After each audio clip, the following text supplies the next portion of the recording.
दोस्तों, क्या आपको पता है कि अधिकतर लोगों को इंग्लिश बोलने में दिक्कत क्यों होती है? क्योंकि उनको इंग्लिश ग्रामर में ही दिक्कत होती है। अब उनको इंग्लिश ग्रामर में दिक्कत क्यों होती है? क्योंकि आज का इंग्लिश ग्रामर का स्टाइल ही ऐसा है कि दिक्कत तो होनी ही होनी है। टेंस नाम का एक चैप्टर है, उसमें लगभग 100 से ज़्यादा स्ट्रक्चर हैं।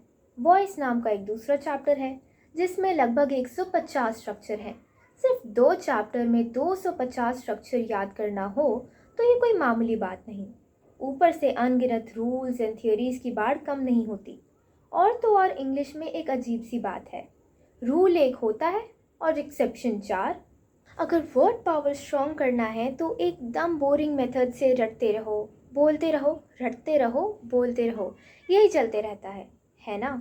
अगर किसी ने बहुत मेहनत करके अपना वर्ड पावर और ग्रामर स्ट्रॉन्ग कर भी लिया तो इंग्लिश स्पीकिंग के लिए ढंग का माहौल ही नहीं मिलता। अब ऐसी स्थिति में किसी का इंग्लिश कैसे मजबूत हो सकता है? अब आप सोचो कि कैसा रहेगा यदि सिर्फ 4 वर्ड मीनिंग और 8 से 10 लाइन में सिंपल से ग्रामर में पूरा इंग्लिश ही समझ आ जाए। उड़ उड़ा उड़ा हुआ। उड़ उड़ा उड़ा हुआ। Fly flew flown. Fly flew flown. उपज उपजा उपजा हुआ। उपज उपजा उपजा हुआ। Grow grew grown. Grow grown. छिप छिपाया छिपाया हुआ। छिप छिपाया छिपाया हुआ। Hide hid hidden. Hide hid hidden. मैं छिप रही थी। I was hiding. I was hiding. मैं उपज चुकी थी। I had grown. I had grown. हम उड़े। We flew. We flew. मैं छिपाया। आई हिड। आई हिड। वे छिप रहे थे। They were hiding. They were hiding. Past, present, future, इन सब के indefinite, continuous, perfect, perfect continuous, इन सब के नेगेटिव वाले सेंटेंसेस भी और क्वेश्चन वाले सेंटेंसेस भी कैसे बनानी है, यह सारी चीज़ें समझ में आ जाए।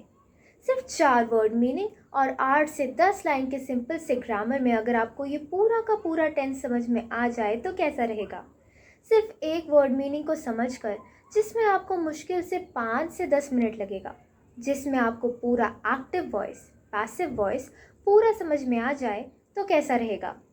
सिर्फ 4-5 सिंपल नियम जानकर लंबे लंबे और एकदम कॉम्प्लिकेटेड ट्रांसलेशन बनाया जा सके तो कैसा रहेगा? यदि लगभग 100 लाइन के एक इंग्लिश ग्रामर में लगभग 90% व्यावहारिक इंग्लिश समझ आ जाए तो कैसा रहेगा? वैसे 100% इंग्लिश तो शेक्सपियर को भी नहीं आती। इसके अलावा एक रोबोटिक एंड्रॉयड एप्लीकेशन है जो बोल बोल कर वर्ड मीनिंग्स याद करवाता है और रिवाइज भी करवाता है। एक दोस्त की तरह कुछ वर्ड्स और उसके मीनिंग्स को ये रोबोट बोल बोल कर सुनाता रहेगा, तो आपको सुन सुन कर ही ये वर्ड्स याद हो जाएंगे, है ना? अब आपको रटने की ज़रूरत नहीं, बस आप इसे सुनते रहो और आपको वर्ड मीनिंग अपने आप ही याद हो जाएंगे और रिवाइज भी हो जाएंगे। ये रोबोटिक एंड्रॉयड एप्लीकेशन इंग्लिश बोलने का माहौल भी देता है। ये हिंदी का सेंटेंस बोलेगा, आप उसका ट्रांसलेशन बोल के बताओ और वो आपको उसका सही ट्रांसलेशन बोलकर और लिख कर बताएगा।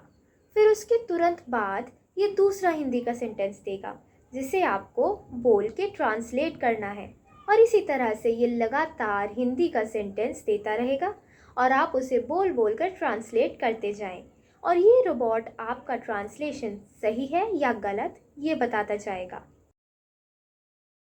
वह तोड़ चुकी थी।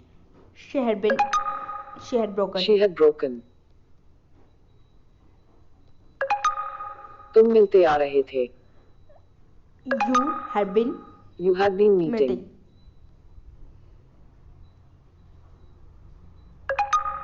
वह तैर रहा था। He was swimming. He was swimming. मैं तोड़ दी। I broke. I broke. तुम रेंग रहे थे। आधे आधे घंटे में लोग 100 से 200 ट्रांसलेशन बना लेते हैं, जिससे इंग्लिश बोलने की प्रैक्टिस भी हो जाती है। अगर आप इंग्लिश सीखने के इस तरीके को ट्राई करना चाहते हैं तो इस वीडियो के अंत में दिए गए कॉन्टैक्ट नंबर पर हमसे कॉन्टैक्ट करें। हमारा एक ही मकसद है कि कोई हिंदी भाषी इंग्लिश ना आने की वजह से पीछे नहीं रहना चाहिए। धन्यवाद।